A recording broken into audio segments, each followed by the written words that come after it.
gaurkoa egun handia, ikusten dugun bezala aurkizun gaude, kuadrillak ditugu hemen peto, jertze eta guzti, ustekabe txarangare badugu hemen atzean, Lizarrako dultzaineroak ere hasi dira jotzen, hasi gaitezen eta hurbildu gaitezen festara. Hemen gaude Aresatzekin, Klub Deportibotik, nola jaso duzu omendua izatean sari hori? Bueno, nik usten dut ilusioa handiz, azkenean San Juanak garrantzitsua dia, jai garrantzitsua dia Ibarren, eta, egun urte bete doguz, eta, espero dozu jendia zutaz akordatzia, da San Juanetan akordatzia, gauza hundisa da guk organizatzen ez dugu zeo zer, eta gurekin akordaudia, orduan ondo, politxo. Egia esan da, ez genuen espero, asko eskertzen da udaletxiak omendu diguna, eta hori, urte oso nahi dugu, eta gaina hola ospatzia asko eskertzen da. Eta zera ospatuko zure gaur, juerga? Ostiraletik gabiz, igo ginenetik atope gabiz, eta gaur ja ginda jarri behar dugu pastelari. Esan honetan beti espetatiba berdina ditxu da, ni jendeak osatzea nahi dut, jendeak ondo pasatzea, eta eguraldiak ez dakit lagunduko zuen, baina por lo menos jendea badirudi hurbildu dala, da kaletikan azaldu dala, da ondo pasatzea, jendea ondo pasatzea. Horrekin nahikoa dakat. Zirimiriakin hasi gara gaur, baina Ez gara zazukor askuak, ez dakit, ez gara zilinbiar euripizka batekan, euskalduna garaz da hemen beti itxen dago, beti dakau, euri planta beti dakau, ez dakau nengo problemikan.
Eskerrak eman nahi dizkigu gurekin denboraldi osoan egon diren zaleak, zaleei.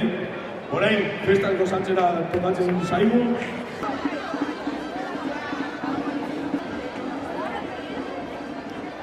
Uztartuz eta bultzatuz. Eta beste egun urte betetzeko gogoz. Gora Ibarko jaia! Gora Lepo!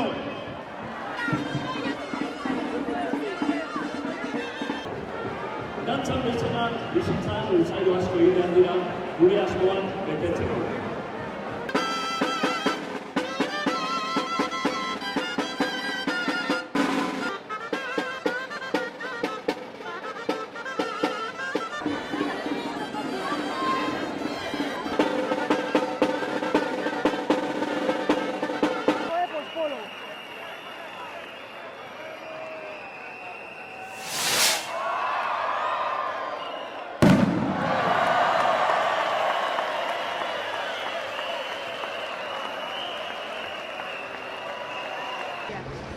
Niretzako oso politxe izan da, pizkat urduri nago, baina niretzako Eibarkua izatea da, el mayor orgullo del mundo. Ordu ni hau bizitu naiz txikitetatik, nire ama kontxikin da, gainera, importantena niretzako Jose Luis Pérez Azketak, nire osaba da, nire aita txikila, eta bera ez da oso pozik, da bera jaixetan beti egon da sartuta, da berantzako ematen dut hau omenaldi hau berantzako da.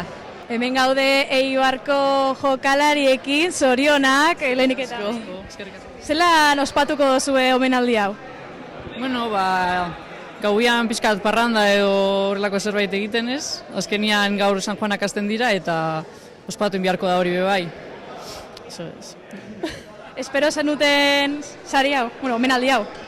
Ez, itzen iziguten aberre aukera gongo zala eta baiet esan genuen, azkenian Eibarkoa gara eta plazerroa da onatortzia. Niretzat demasa izan da. Bide guztian jota emozio batian nabilen.